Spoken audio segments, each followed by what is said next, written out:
keenya har'a barumsa addaa ta'e tokko qabadhee isin dhufeetiin jira.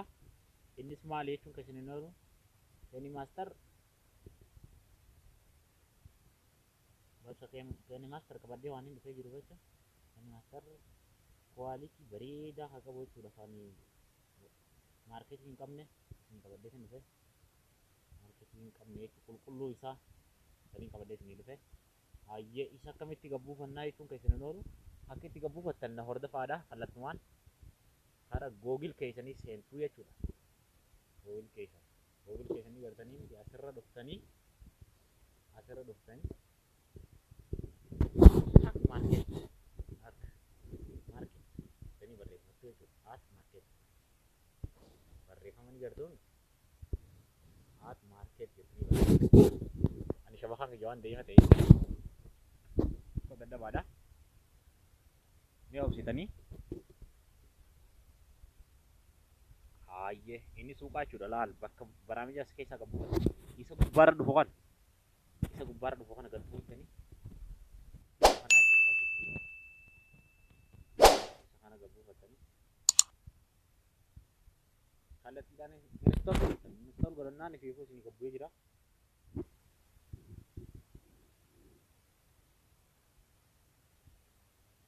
Yaiduuni shabakaan keessan dirqama jabaa ta'uu qaba. Shabakaan jawaan laafaa ta'e jecha.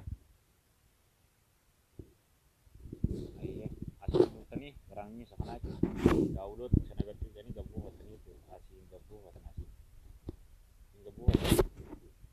kallattumaan karaa kan ammoo waan hin gabbuufadhee qabuuf jecha amma kan isaa hin ba'a. Baraamijni isa kanaa jechuudha. Isa kana laala. Isa kana ni gartanii isa kana laala. Kana jechuudha. Isa kana.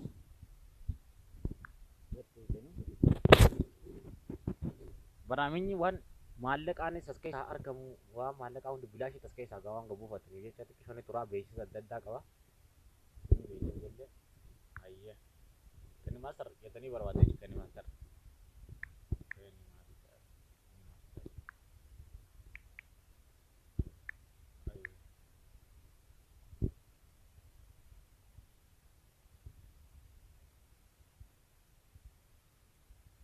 Barbaaduu jechuudha keessa deemtanii.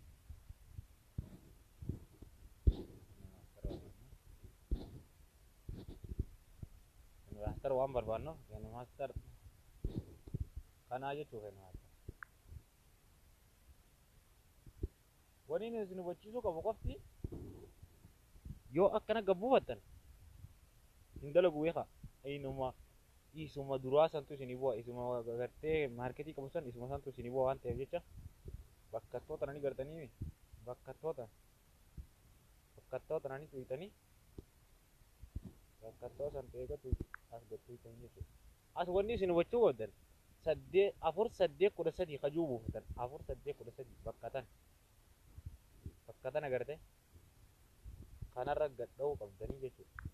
Isinii galee sanboota as tuytanii free download ta'etu sana agarte free download as tuytanii gabbuufatanii jechuudha. An ammoo waan hin buufadhee qabuuf jecha kallattiidhaan naaf dalaga na hordofa.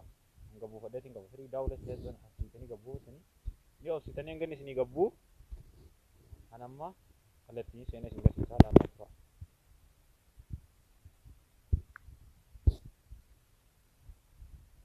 Kenny Master keessa.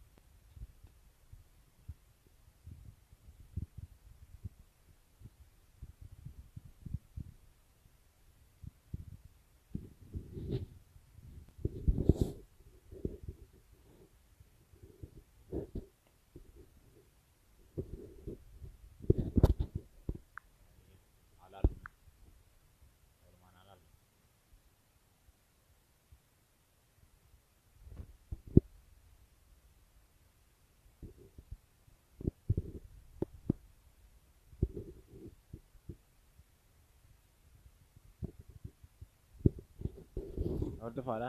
Keessa shabakaan keessanii akkuma jira.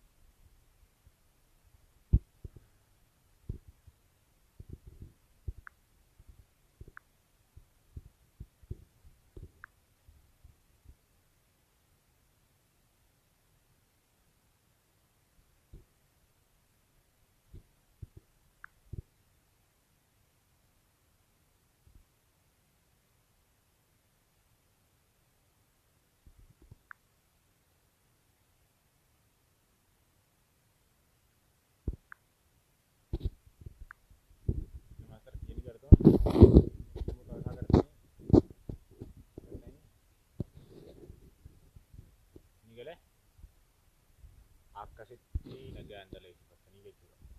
Akka barumsa kanarraa fayyadamtan abdii guddaa tokkoon isin qaba. Saniifuu irraa fayyadamaadhaa waliif share godhaadhaa viidiyoo kana akka namoonni hundi bira qaqqabanii obboleeyyan keessan hundi irraa fayyadamu godhaan isiniin jaa galatooma ulfaadha. Saniifuu yuutuub kiyya illee subscribe godhuu hin irraanfatinaa isiniin jaa ulfaadha asumaan galatooma.